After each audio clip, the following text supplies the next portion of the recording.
Somebody thinks they're being sneaky. I see you. Oh, now you want some loving. Hey, baby girl. Y'all, this is Bixby. She is a little bit of a wild child, ain't she?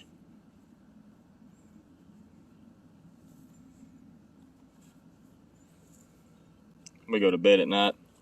She gets on top of my head and she has to make sure that my bald spot is extra clean. So, I'm going to do something a little bit different today. I want to show you a couple of our flower beds and then another project we've been working on. My wife has said that she wanted a natural, more perennial flower garden area. And we'll take you over there and show you what we got so far. Now here's her flower beds at the front porch. I've changed up a little bit this year. Made it into one continuous bed and put a little fountain grass in there, some more lantana, these little stepping stones. This dwarf mondo grass. Probably get a little bit more of that stuff and fill in the cracks between these stepping stones here. I think it's turned out pretty good. Some more lantanas.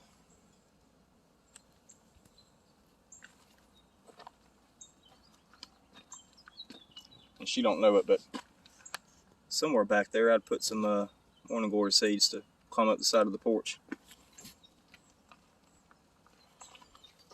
Some coneflowers, one of my favorite flowers. There's also some bachelor buttons in there, some zinnias, some azaleas, marigolds, dianthus. I want to say that's another Laura petalum over there, some salvia.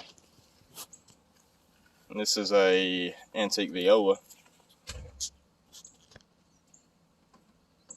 I'm assuming that's where it's going to bloom.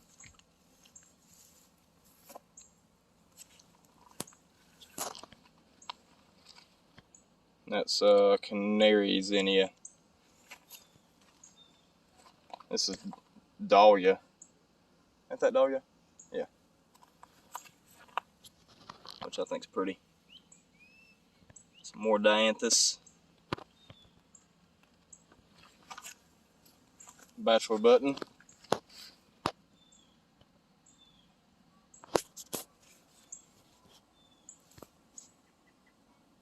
I think she's going to wind up putting some garden art back there around the stepping stones. Of course, whatever the boss lady says goes. She says, get that camera off of me. And this is probably my favorite zinnia that's bloomed so far. It's really pretty. I don't even know what all varieties of zinnia I planted in here. They just pop up, and then I know more bachelor button, dianthus.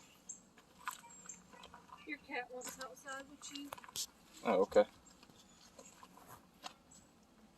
The hydrangea.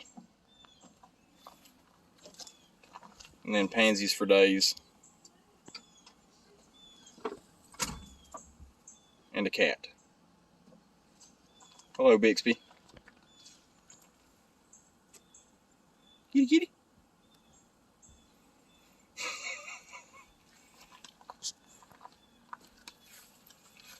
Where you going?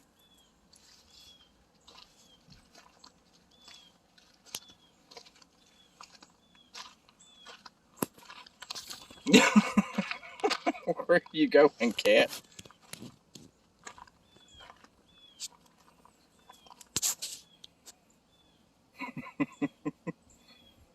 Bixby. Kitty, kitty.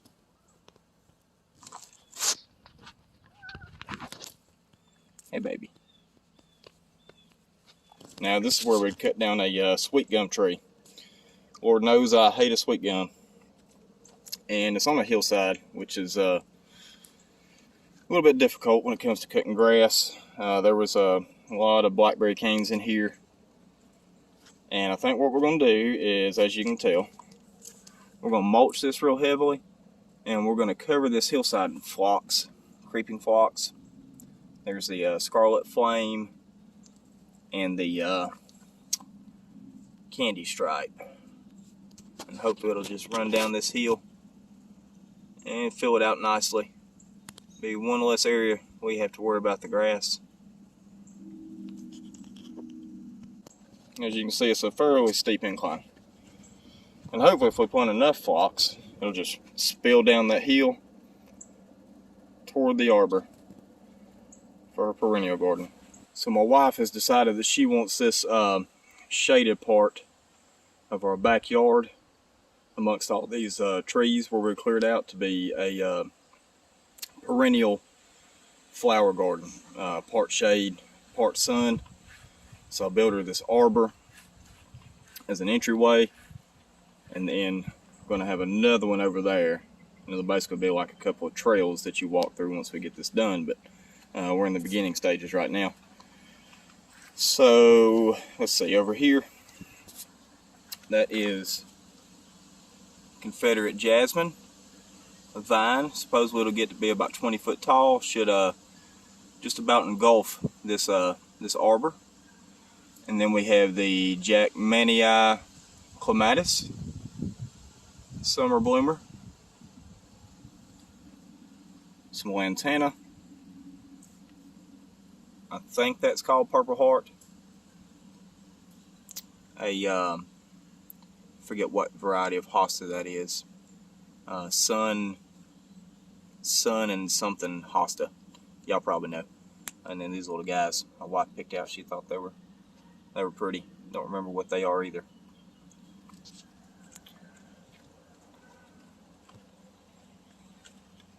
And on this side, we have another Confederate jasmine. And then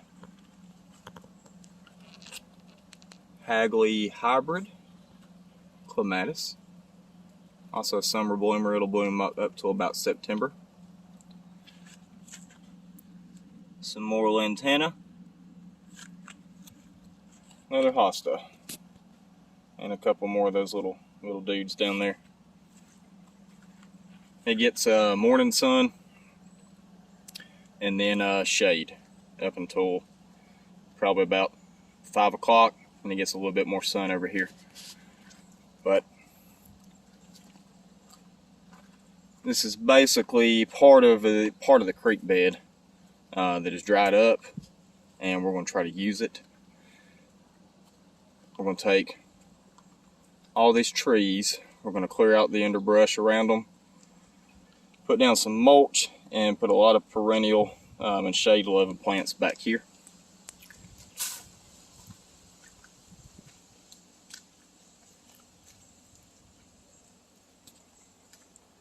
And what I'm thinking about is probably putting her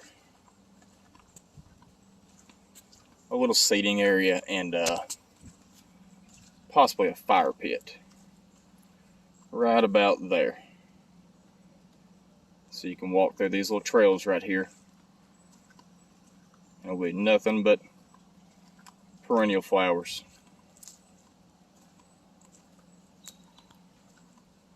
At least that's the thought.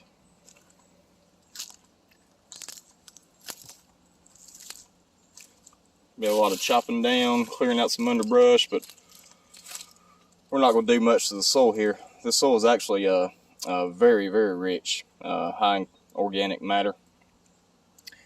And these trees being here will make really good pieces for climbing vines and stuff like that to grab a hold of and take off.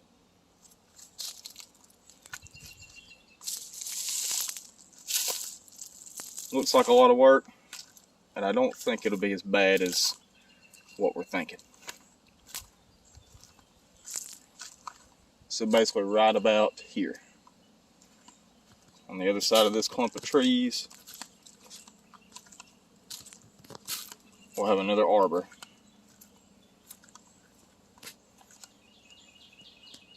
Excited to see what this is going to look like once we get it done. This will probably be a project that we work on a little bit at a time throughout the rest of the year, I would imagine. I think it'll be a nice little area for her. Hopefully she'll enjoy it. She deserves it.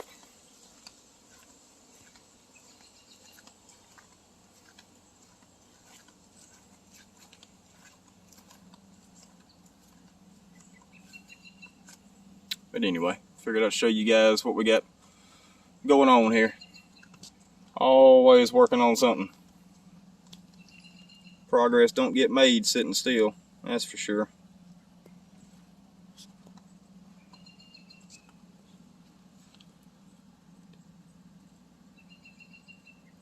It's pretty.